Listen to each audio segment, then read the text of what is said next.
Hi, Richard Young here. Today I'm going to be looking at the new Epson A2 Fine Art printer, the SureColor P906, also known as the P900 overseas. This is the replacement of the old P800 printer that I've been using for the last 2 years to teach fine art printing on our workshops. The new printer is smaller, lighter and offers an improved ink set to the older printer. So let's get it out the box and take a look.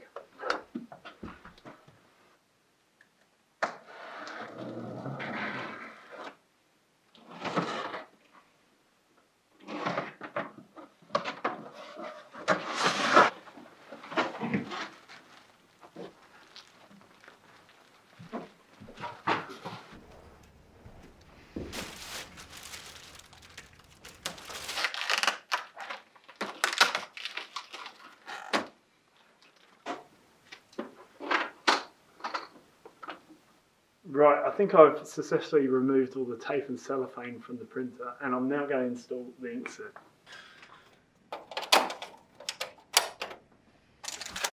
The P906 has one additional ink compared to the P800, violet ink to extend the gamut on the blue and the purple channels to print those more saturated colours.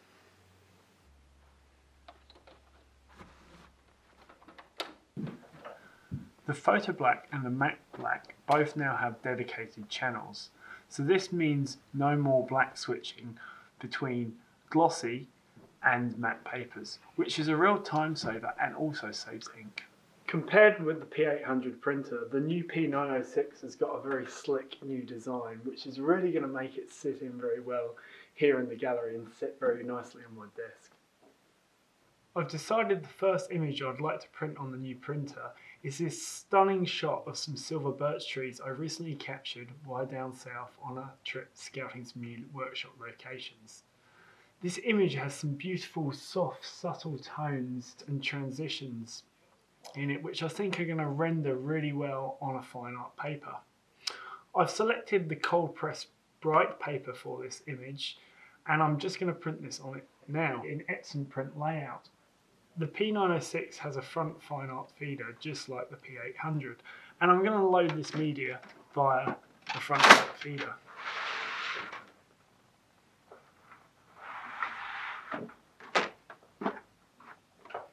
The printer features a brilliant new LCD display that shows all the information of the current print job, including the time remaining. I can even click to get a preview of the current printed image, and the information on the settings being used for the current print. I can also turn on and off the internal light inside the printer.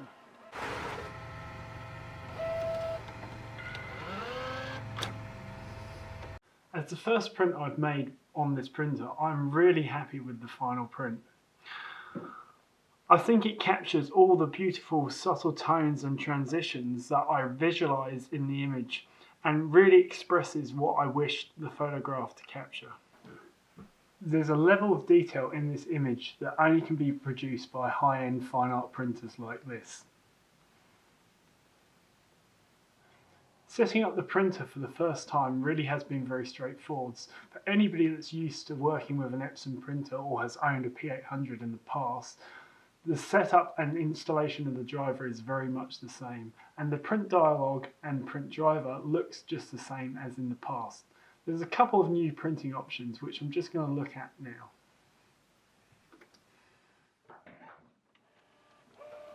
For printing on photographic papers, and especially in black and white, there's some really good new features in the print driver.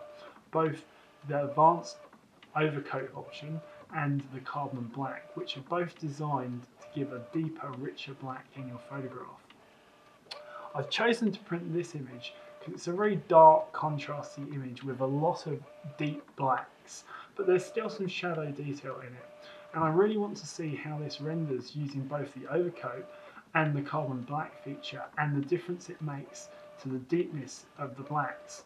I'm hoping there'll be a real deep, rich black with the new carbon black feature.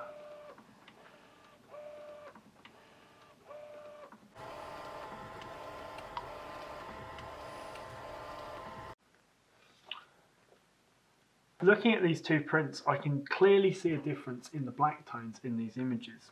The top one, even though it's probably hard to see on this video, has been printed with both the advanced overcoat and the carbon black option. It's got a much deeper, richer black that's really got a lot of depth to it within the print. I'm really looking forward to using this option a little bit more and testing it more with some black and white printing. But from the initial test on this image, it's definitely produced a much richer black.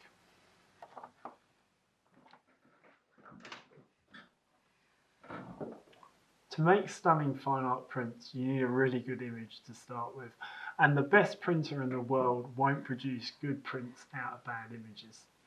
Some of the differences between this printer and the old P800 are quite subtle, but for me, as somebody that sells my work as limited edition fine art prints, I'm looking forward to seeing how much more I can get out of the printing process and how many of those tones and textures and details and depths that I capture in the field that I can reproduce in my final prints.